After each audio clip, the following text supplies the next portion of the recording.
Getting started with NASA's Visible Infrared Imaging Radiometer Suite, or VIIRS Surface Reflectance Data Part 2, Using the Data, presented by the Land Processes Distributed Active Archive Center, or LP DAAC. This is part 2 of the Getting Started with NASA VIIRS Surface Reflectance Data video series. This video will cover what surface reflectance means, the types of VIIRS surface reflectance products distributed by the LP DAAC, the scale factor of the data and other data values, various VIIRS band combinations, and how to find VIIRS surface reflectance resources on the LP DAAC website.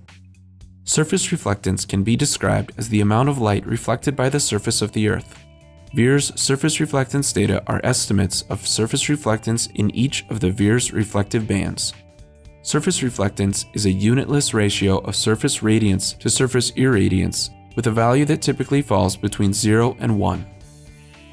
VIIRS surface reflectance products are distributed as hierarchical data format Earth Observing System 5 or HDF-EOS5 products. The file name contains the short name VNP09. Here's a visual representation of the data stored within a single file for the VIIRS Daily Surface Reflectance Level 3 gridded product VNP09GA. The file for this product contains information about the satellite, the sun angles, the surface reflectance bands, quality information, and information about the satellite observations. It is important to know that before you begin using the data, a scale factor must be applied to surface reflectance data values. For VIIRS surface reflectance products, a scale factor of 0.0001 should be applied to the surface reflectance bands, resulting in data values typically between 0 and 1. Data values that fall outside this range are considered fill values. To learn more about the specific scale factors, fill values, and valid ranges for the various surface reflectance product layers, please see the DOI landing pages on the LP DAAC's website at lpdaac.usgs.gov. Once you have an understanding of these values, you can work with and observe each of the science datasets.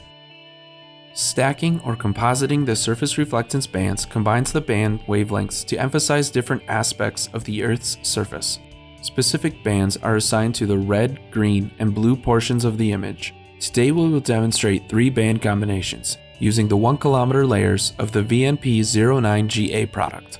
Band stacking can be done in most types of Geographic Information System (GIS) software. The band combination M5, M4, M3 creates a true color image and is a representation of how the human eye would see the area. Here is a view of the northwestern United States using the M5, M4, M3 band combination. Vegetation is shown as green, the snow and clouds as white, and the barren areas are tan or brown. Another band combination is M3, M10, M11, which highlights snow and ice.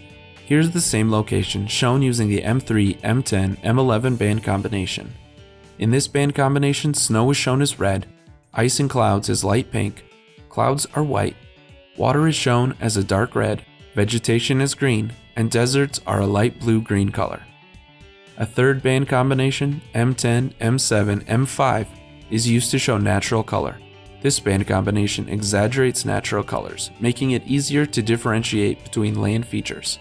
In this image, vegetation is shown as bright shades of green, land as shades of brown, clouds and water are shown as shades of blue. For examples of how VIIRS surface reflectance products can be used in scientific applications, visit the LP DAAC website. The e-learning page has tutorials, presentations, and other product resources related to the VIIRS surface reflectance data. Stay tuned for future data in action and publications using VIIRS data. Thank you for watching our video. For more information on VIIRS surface reflectance data, please visit the LP DAAC website at lpdaac.usgs.gov.